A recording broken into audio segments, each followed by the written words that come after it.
അന്ന് എപ്പോഴാ 10-40 കൊല്ലം മുമ്പത്തെ കാര്യമാട്ടോ പറയണം. അന്ന് ജാതി ഭയങ്കര പ്രശ്നമാണ്. അപ്പോൾ അച്ഛൻ്റെ തൊട്ട് താഴെയുള്ള ജാതി അമ്മ. അച്ഛൻ മാല കെട്ടുന്ന വാരസ്യമായിരുന്നൊക്കെ നമ്പീശൻ എന്ന് പറയും. അച്ഛൻ ആ ജാതിയായിരുന്നു, അമ്മ അതിൻ്റെ താഴെയായിരുന്നു. അപ്പം അതൊക്കെ അന്ന് ഭയങ്കര പ്രശ്നമാണ്, കെട്ടാൻ പാടില്ല എന്നൊക്കെ. പക്ഷെ അമ്മ രജിസ്റ്റർ മാരേജ് ചെയ്തതാട്ടോ. ശരി, അതിന്റെ കടലാസൊക്കെ ഇപ്പോഴും ഉണ്ട്. പിന്നീട് അവർ കോണ്ടാക്ട് ചെയ്തില്ല, അമ്മയുടെ ഫാമിലി ഒന്നും? ഇല്ല, അവർക്ക് അത് ഇല്ല. അവർക്ക് ഭയങ്കര ഇല്ല സ്നേഹിച്ചു പോവാന്ന് പറഞ്ഞാൽ അന്ന് ഭയങ്കര തെറ്റാണ്. എന്നുവെച്ചാൽ അമ്മയുടെ വീട്ടുകാരും അമ്മേനെ കല്യാണം കഴിച്ച് കൊടുക്കണം എന്നുള്ള ഒരു മനസ്സും ഉണ്ടായിരുന്നില്ല. അതുകൊണ്ടാണ് അമ്മ 30-32 വയസ്സ് വരെ അമ്മ വീടിന് വേണ്ടി കഷ്ടപ്പെട്ടു. ജോലിക്ക് പോവായിരുന്നു അമ്മ, വീട്ടുപണിക്ക്. 4ാം ക്ലാസ് മുതൽ അമ്മ വീട്ടു ജോലിക്ക് പോവായിരുന്നു. അമ്മയുടെ 4ാം ക്ലാസ്സിൽ പഠിപ്പൊക്കെ നിർത്തിയിട്ട്. അപ്പൊ അത് വിട്ടിട്ട് 30 വയസ്സ് വരെയും അമ്മ വീടിന് വേണ്ടി അമ്മയുടെ അനിയത്തിമാരൊക്കെ പഠിച്ചു. അവരൊക്കെ പഠിച്ച് ബോംബെയിലൊക്കെ ജോലിയായി, അവരൊക്കെ സെറ്റിൽഡായി. അവരുടെ അമ്മയുടെ അനിയത്തിമാർക്കടക്കം കല്യാണം ആലോചിച്ച് തുടങ്ങി. അപ്പോഴും അമ്മ പണിക്ക് പോയിക്കൊണ്ടിരിക്കുക. അമ്മേനെന്നാ കല്യാണം കഴിച്ചു വിടണമെന്നോ അങ്ങനെയൊന്നും ഒരു ചിന്തയുമില്ല. അപ്പോഴാണ് അച്ഛൻ വരുന്നത്, ഇഷ്ടാണ് എന്നും പറഞ്ഞ് അച്ഛൻ വരുന്നത്. അപ്പൊ അമ്മ വിചാരിച്ചു ഇതൊന്നും ഒരു രക്ഷപ്പെടലാവും. അത് പക്ഷെ എരിചട്ടിന്ന് വറചട്ടിയിലേക്ക് പോയി. എനിക്ക് പലപ്പോഴും തോന്നിയിട്ടുണ്ടേ, ഞാൻ പറയുന്നത് ശരിയാണോ എന്ന് അറിയില്ല. ഇനിയിപ്പോ അതിന് എത്ര കമന്റ്സ് വരും എന്ന് എനിക്ക് അറിഞ്ഞൂടാ. ഇപ്പൊ സിനിമാ നടികളായാലും അല്ല വേറെ ഏത് പെണ്ണുങ്ങളായിക്കോട്ടെ, 5-6 കല്യാണം കഴിച്ചു, 5 കല്യാണം കഴിച്ചു, 6 കല്യാണം കഴിച്ചു എന്നൊക്കെ പറഞ്ഞ് ജനങ്ങൾ കുറ്റപ്പെടുത്തുമ്പോഴും ഞാൻ ഒരിക്കലും ഒരു സ്ത്രീയും ഞാൻ കുറ്റപ്പെടുത്തൂല. എന്താണെന്നറിയോ, ഒരാൾ ഉപേക്ഷിച്ചു, ഓക്കെ, ഇവര് വിചാരിക്കുന്നത് അടുത്ത ആള് നമ്മളെ സ്നേഹിക്കുമ്പോൾ ഇയാള് നമ്മളെ നോക്കുമായിരിക്കും. അപ്പൊ നമ്മൾ അപ്പൊ എല്ലാരും ചിന്തിക്കുക, ഒരുത്തൻ പോയി പറഞ്ഞില്ലേ ഇത്, അങ്ങനെ വിചാരിക്കും. പക്ഷെ അല്ല, അത് നമ്മൾ മറക്കും ഓട്ടോമാറ്റിക്കലി. ഒരാൾ പുതിയത് വരുമ്പോൾ നമ്മൾ വിചാരിക്കും ഇയാളെങ്കിലും നോക്കുമായിരിക്കും എന്ന് വിചാരിച്ചാണ് നമ്മൾ. അല്ലാണ്ട് ഒരു പെണ്ണും 5-6 ബന്ധം ഇഷ്ടപ്പെടുന്നവരായിരിക്കാൻ വഴിയില്ലല്ലോ, ഒരിക്കലും അല്ല. എനിക്ക് തോന്നുന്നത് ഒരുവിധ എല്ലാ പെണ്ണുങ്ങളും ഒരാളിൽ ഒതുങ്ങണം എന്ന് ആഗ്രഹിക്കുന്നവർ തന്നെയാണ്. പക്ഷെ ഈ വരുന്നവര് നമ്മള് ചതിക്കുകയാണെങ്കിൽ നമുക്ക് എന്ത് ചെയ്യാൻ പറ്റും?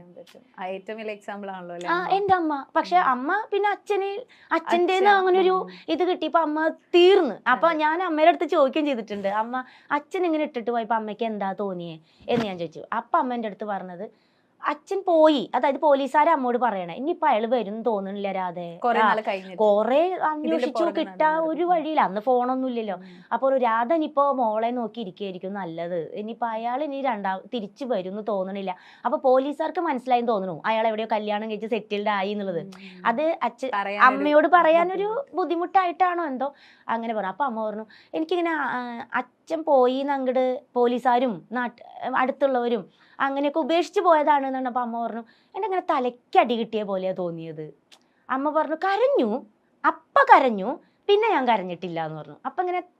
അപ്പൊ അമ്മയ്ക്ക് അമ്മയുടെ ലൈഫിൽ അച്ഛൻ പോയതാണ് ഏറ്റവും വലിയ ട്രാജഡി. ഇനി ആര് മരിച്ചാലും ആവില്ല. അതാണ്, അതായത് ഒരാളെ വിശ്വസിച്ച് നമ്മൾ പോരല്ലേ, അയാള് ജീവിതകാലം മുഴുവൻ ഗർഭിണിയായിട്ട് പോണതല്ലേ. അപ്പൊ മേ ബി അമ്മയുടെ ഉള്ളില് അതായിരിക്കും ഏറ്റവും വലിയ മരണം. അതാണ് അമ്മയ്ക്ക് ബാക്കിയെല്ലാം ഇനി എന്ത്. അമ്മ ഏറ്റവും നന്നായി വിചാരിച്ചത് അച്ഛനല്ലേ. അതാണ് കേട്ടോ അമ്മ എന്നോട് പറഞ്ഞത്, ഇതാണോ അത്ര വലിയ കാര്യം, ഒരാൾ മരിച്ചു എന്ന് പറഞ്ഞപ്പോ.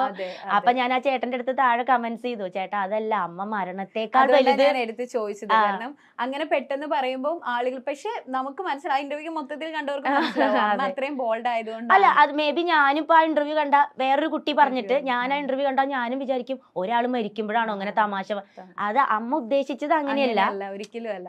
പിന്നെ അത്രയും അമ്മ അത്രയും വേദനയിലൂടെയൊക്കെ വന്നു, ചേച്ചിയും പിന്നീട് അമ്മേനെ സഹായിക്കണം, അമ്മയുടെ കൂടെ നിൽക്കണം എന്നുള്ളത്. അല്ല, അതുകൊണ്ട് തന്നെയാണ് എനിക്ക് ആരെയും സ്നേഹിക്കാനും തോന്നാത്തത്. അതിന്റെ പിന്നിൽ അങ്ങനെ ഒരു കാര്യം കൂടെ. ഇപ്പൊ എനിക്ക് ആരും ഇഷ്ടമല്ല, കല്യാണം കഴിക്കാൻ ഇഷ്ടമല്ല എന്നൊക്കെ പറയുമ്പോ എന്നോട് കുറെ പേര് ചോദിക്കുന്നത്, അപ്പൊ എന്തെങ്കിലും പ്രണയം ഉണ്ടാവും, അല്ലെങ്കിൽ ആരെങ്കിലും പറ്റിച്ച് പോയിട്ടുണ്ടാവും എന്നൊക്കെയാ. ഒരിക്കലും അല്ല. എന്നെ ആരും ഇങ്ങോട്ട് വന്ന് സ്നേഹാന്ന് പറഞ്ഞിട്ടുമില്ല. പിന്നെ എല്ലാവരും ഇല്ലില്ല. പിന്നെ എല്ലാവർക്കും എന്നിലൊരു അയ്യോ പാവം അങ്ങനെ ഒരു ഇതാണ്. കാരണം എൻ്റെ കഥ എല്ലാവർക്കും അറിയാം. നമ്മുടെ ഫീൽഡിൽ വന്നിട്ട് അതിന് മുമ്പേ ഒക്കെ മായ എങ്ങനെയാണ് വന്നതെന്ന് ഒരുവിധം എല്ലാവർക്കും അറിയാം. അപ്പൊ പിന്നെ ആരും എൻ്റെ അടുത്ത് അങ്ങനെ ഒരു ശല്യം ചെയ്യാനോ അല്ലെങ്കിൽ ഇഷ്ടാന്ന് പറയാൻ അങ്ങനെയൊന്നും നിന്നിട്ടില്ല. ഇല്ല, എനിക്ക് അമ്മയുടെ ലൈഫ് കണ്ട് ശരിക്കും അതുകൊണ്ടാണ് ചേച്ചി വേറൊരു റിലേഷൻഷിപ്പോ അല്ലെങ്കിൽ അങ്ങനെ ഒന്നും പിന്നെ നോക്കാതെ ഈ ഒരു റീസൺ അത് ഒരു റീസൺ. പിന്നെ എനിക്ക് അഭിനയിക്കാൻ ഭയങ്കര ഇഷ്ടമായിരുന്നു. അപ്പൊ ഇനിയിപ്പോ നമ്മള് സ്നേഹിച്ചിട്ട് ഇനി ആരെങ്കിലും നീ ഇനി അഭിനയിക്കാനൊന്നും പോണ്ടെന്ന് പറയോ, ആ ഒരു പേടിയുണ്ട്. പിന്നെ അമ്മേനെ ഇങ്ങനെ അമ്മയുടെ ലൈഫ്, അതായത് ഇങ്ങനെ പാത്രം തേച്ചും നമ്മളിങ്ങനെ കണ്ണ് തുറക്കുമ്പോ കാണുന്നത് അമ്മ വല്ലോരും വീട്ടുപണി ചെയ്യുന്നതാ. ഒയ്യോ, അടിച്ചു എപ്പോഴും രാത്രി 12 മണി വരെയും പണിയാ. രാവിലെ 4 മണിക്ക് എഴുന്നേറ്റാ അത് ഈ അച്ഛൻ കാരണല്ലേന്നാ എന്റെ ഉള്ളില്. അച്ഛൻ ഇട്ടിട്ട് അച്ഛൻ ഉപേക്ഷിച്ച് പോയതുകൊണ്ടല്ലേ അമ്മ ഇത്രയും, അച്ഛൻ ഉണ്ടായിരുന്നെങ്കിൽ ഈ ഗതി വരില്ലായിരുന്നല്ലോ എന്നുള്ളില്. അപ്പൊ മേ ബി എന്റെ ലൈഫ് അങ്ങനെ അല്ലായിരിക്കാം, ചിലപ്പോ എനിക്ക് ചിലപ്പോ നല്ല ആളെ കിട്ടുമായിരിക്കാം.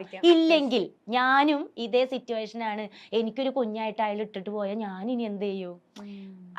അതെനിക്ക് ചെറുപ്പത്തിലെ ഒരു പേടി ഉണ്ടായിരുന്നു. പിന്നെ കല്യാണം വന്നപ്പോഴും ഈ +1 +2 പഠിക്കുമ്പോൾ എനിക്ക് കുറെ കല്യാണങ്ങൾ വന്നിട്ടുണ്ടായിരുന്നു. കാരണം ഞാൻ അപ്പോഴൊക്കെ നല്ല ഹൈറ്റും വെയിറ്റാ. അപ്പൊ ഈ +2ന്റെ അതിനേക്കാളും കുറച്ചും കൂടെ ഒരു വലിയ കുട്ടിയാണെന്ന് തോന്നിക്കും. അപ്പൊ അങ്ങനെ കല്യാണങ്ങൾ അങ്ങനെയൊക്കെ വന്നിട്ടൊക്കെ ഉണ്ട്. പക്ഷെ അപ്പൊ നമുക്ക് വീടില്ല. പിന്നെ നമ്മളിങ്ങനെ വീട്ടു ജോലിക്ക് പോവാണ്, കയ്യിലൊന്നുമില്ല എന്നൊക്കെ അറിയുമ്പം വരുന്ന ചെക്കന്മാർക്ക് വലിയ പ്രശ്നമില്ല. ഫാമിലിക്ക് ഭയങ്കര പ്രശ്നമായിരുന്നു. വീടില്ലാത്തതും പിന്നെ അമ്മ മാത്രമേ ഉള്ളൂ, അതും അവർക്ക് ഭയങ്കര ഒരു ബുദ്ധിമുട്ടായിരുന്നു. പിന്നെ അതിനോടൊരു ഇത് അങ്ങ് പോയി. മുമ്പേ എനിക്ക് കല്യാണത്തിനോട് വലിയ താല്പര്യം ഉണ്ടായിരുന്നില്ല. അത് വേറൊന്നുമില്ല, കല്യാണങ്ങൾ എനിക്ക് ഭയങ്കര ഇഷ്ടാ, പ്രണയം ഭയങ്കര ഇഷ്ടാ.